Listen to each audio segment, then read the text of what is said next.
आज हम पढ़ने वाले हैं एल्काइल हैलाइड्स यानी हाइड्रोकार्बन्स के हेलोजन डेरिवेटिव्स।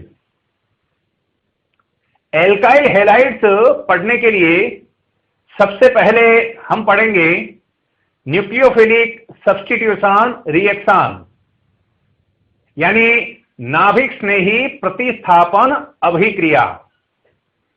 इसमें किसी एल्काइल हैलाइड की रिएक्शन जब किसी न्यूक्लियोफाइल के साथ होता है तो यह न्यूक्लियोफाइल इस X को रिप्लेस कर रहा है। जो रिप्लेस हुआ है इसको हम बोलते हैं लीविंग ग्रुप। किसी एसन रिएक्शन के लिए कई सारे मैकेनिज्म्स पॉसिबल हैं। इनमें सबसे पहला SN1 यानी न्यूक्लियोफिलिक सब्स्टिट्यूशन यूनिमोलिकुलर, दूसरा SN2 न्यूक्लियोफिलिक सब्स्टिट्यूशन बाइमोलिकुलर, तीसरा SNI nucleophilic substitution intramolecular, SNNGP nucleophilic substitution neighbouring group participation, SNEA nucleophilic substitution elimination addition, जिसे बेंजाइन मैकेनिज्म भी कहते हैं। और छठा है SNAE nucleophilic substitution addition elimination. ये दो टाइप के हो सकते हैं। पहला SNAE फॉर एरोमेटिक हैलाइड्स जिसे हम SNAR भी कहते हैं, और दूसरा तरह का हो सकता है SNAE फॉर एसिड डेरिवेटिव्स। तो ये डिफरेंट टाइप के मैकेनिज्म्स एक न्यूक्लियोफिलिक सब्स्टिट्यूशन रिएक्शन के लिए पॉसिबल हैं। अब इनमें हर मैकेनिज्म को हम अलग अलग डिटेल में पढ़ने वाले हैं। सबसे पहले जो आज हम पढ़ने वाले हैं वो है SN1 यानी न्यूक्लियोफिलिक सब्स्टिट्यूशन यूनिमोलिकुलर। जब हम किसी हैलाइड का रिएक्शन किसी सॉल्वेंट के साथ कराते हैं तो यहां पर प्रोडक्ट बना RNU plus HX। Generally SN1 reactions में जो सॉल्वेंट होता है वही न्यूक्लियोफाइल का भी काम करता है। इसी कारण से यहां पर इसमें जो SN1 रिएक्शंस है इनको हम सोल्वोलाइसिस रिएक्शंस भी कहते हैं, यानी सॉल्वेंट की मदद से किसी सबस्ट्रेट का इसमें विघटन करना, उसको यहां पर इसमें सोल्वोलाइज करना, यह रिएक्शन है SN1 रिएक्शन। इस रिएक्शन का मैकेनिज्म किस तरह से यह रिएक्शन होता है? सबसे पहले यह जो हैलाइड है इससे लिविंग ग्रुप निकलता है। लिविंग ग्रुप निकल करके इसने बनाया कार्बोकेटायन। यह इस रिएक्शन का RDS है। RDS यानी स्लोएस्ट स्टेप। किसी रिएक्शन में अगर एक से ज्यादा स्टेप होती हैं और उसमें अगर कोई स्टेप यहां पर स्लोएस्ट है, वही इस रिएक्शन की रेट ऑफ रिएक्शन को डिसाइड करता है। इसी कारण से हम उसे RDS भी कहते हैं। कार्बोकेटायन के बनने के बाद में जो हमने सॉल्वेंट लिया है, यही सॉल्वेंट यहां पर एक न्यूक्लियोफाइल का काम करता है और यहां पर इस कार्बोकेटायन के साथ में इलेक्ट्रॉन शेयर करके यहां पर कॉरेस्पॉन्डिंग प्रोडक्ट बनाता है। इस तरह से SN1 रिएक्शन दो स्टेप में कंप्लीट होती है।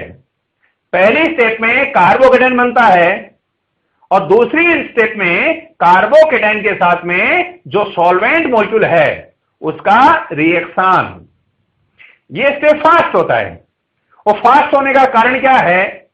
अपन जानते हैं कि इंटरमीडिएट्स अनस्टेबल होते हैं, हाई एनर्जी स्पीसीज होती है, और एक हाई एनर्जी स्पीसीज से इंटरमीडिएट से एक स्टेबल प्रोडक्ट बनेगा तो उसका बनना बहुत ही आसान होगा।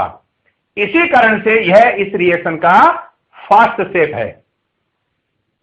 अब हम बात करते हैं कि SN1 रिएक्शन जब होगा तो उसकी रेट को अफेक्ट करने वाले कौन कौन से फैक्टर्स होंगे।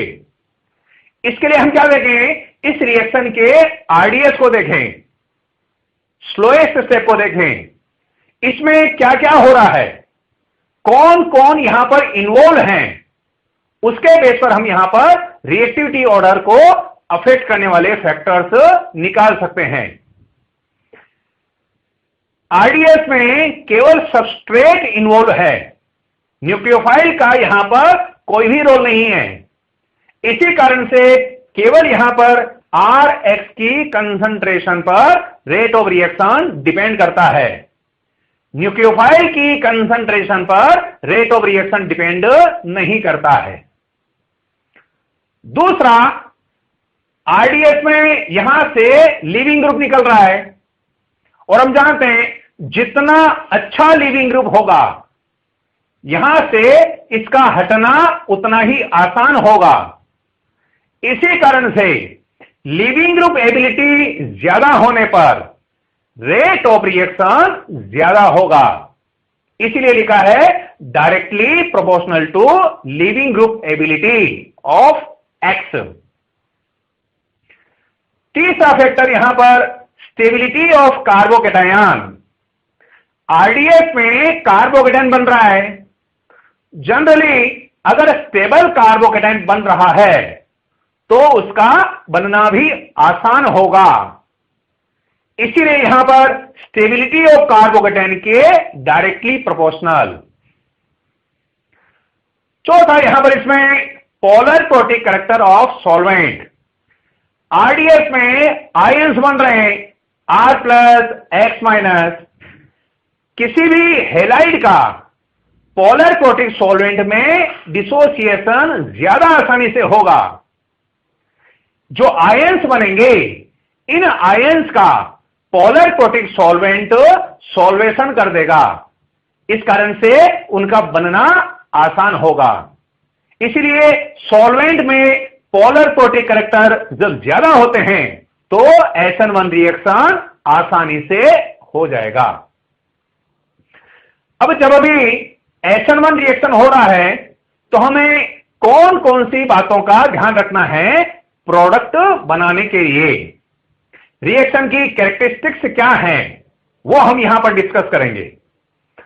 सबसे पहली बात, रिएक्शन के दौरान कार्बोकेटायन बनता है, और जब भी किसी रिएक्शन के दौरान कार्बोकेटायन बनेगा तो वहां पर रीअरेंजमेंट पॉसिबल है, इसलिए रीअरेंज्ड प्रोडक्ट्स भी बनेंगे। जैसे अगर हमने ये हेलाइड कोई भी इसमें एक सबस्ट्रेट लिया जिसमें लीविंग ग्रुप जुड़ा है, सबसे पहले SN1 में क्या होगा, यहां से लीविंग ग्रुप निकलेगा, कार्बोकेटायन बनेगा, कार्बोकेटायन 2 डिग्री बनेगा। इस 2 डिग्री कार्बोकेटायन पर के पास में यहां से हाइड्राइड शिफ्ट होकर के एक ज्यादा स्टेबल 3 डिग्री कार्बोकेटायन बन जाएगा। इस 3 डिग्री कार्बोकेटायन से सॉल्वेंट का रिएक्शन होगा और हमें कोरेस्पॉन्डिंग प्रोडक्ट मिलेगा। तो जब भी SN1 रिएक्शन से हम प्रोडक्ट बना रहे हैं तो ये ध्यान से देख लें कि वहां पर कार्बोकेटायन में रीअरेंजमेंट पॉसिबल है या नहीं है। अगर रीअरेंजमेंट पॉसिबल है तो पहले रीअरेंज्ड मोस्ट स्टेबल कार्बोकेटायन बनाएं। उस रीअरेंज्ड मोस्ट स्टेबल कार्बोकेटायन से न्यूक्लियोफाइल का अटैचमेंट होगा और हमें कोरेस्पॉन्डिंग प्रोडक्ट मिलेगा। दूसरा, रेसेमाइजेशन ड्यूरिंग रिएक्शन, यानी जब भी SN1 रिएक्शन होगा और अगर नया कार्य कार्बन जनरेट होता है, कार्बोकेटायन एक प्लेनर इंटरमीडिएट होता है। इसी कारण से कार्बोकेटायन से न्यूक्लियोफाइल के जुड़ने के बाद में अगर कायरेल कार्बन जनरेट होता है, ऐसी कंडीशन में वहां पर रेसमिक मिक्सचर बनेगा, यानी दोनों कॉन्फ़िगरेशन वाले प्रोडक्ट्स बनेंगे। जैसे अगर हमने ये सबस्ट्रेट लिया, हालांकि ये पहले से कायरेल है, लेकिन जब यहां से लीविंग ग्रुप निकल जाएगा तो कार्बोकेटायन बनेगा। कार्बोकेटायन के बनते ही उसकी कायरेलिटी तो खत्म हो जाएगी, अकायरेल हो जाएगा। उस कार्बोकेटायन से जब वापस न्यूक्लियोफाइल जुड़ेगा तो दोनों कॉन्फ़िगरेशन वाले प्रोडक्ट्स बनेंगे। इसलिए यहां पर एनिंशोमेरिक पेयर का फॉर्मेशन होता है। तीसरा, जैसा कि मैंने पहले भी कहा कि SN1 रिएक्शंस को हम सोल्वोलाइसिस रिएक्शंस भी कहते हैं।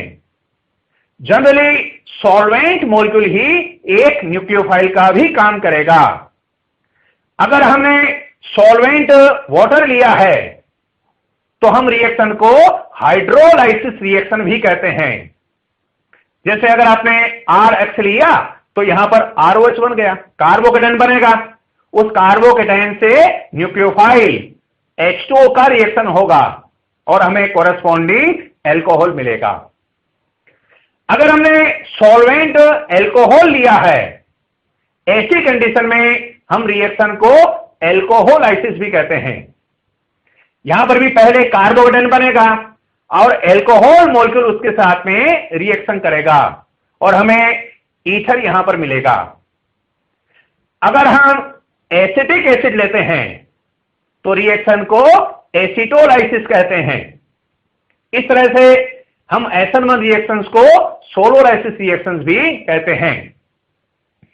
चौथा, यहां पर इसमें जनरली क्या होता है कि solvolysis reaction Ag+ ion, silver ion की प्रेजेंस में आसानी से हो जाती है, क्योंकि सिल्वर आयन की टेंडेंसी हैलाइड आयन को एक्सट्रैक्ट करने की होती है। इसीलिए हम कहते हैं कि SN1 रिएक्शन Ag+ आयन से प्रमोट होती है। तो यहां पर अगर आप Ag+ की प्रेजेंस पे रिएक्शन कराएंगे तो यहां पर RNU आसानी से बन जाएगा। तो यह है SN1 रिएक्शन मैकेनिज्म, जिसमें SN1 को अफेक्ट करने वाले फैक्टर्स क्या क्या होंगे और रिएक्शन की कैरेक्टरिस्टिक्स क्या होगी, उसको हमने पढ़ा।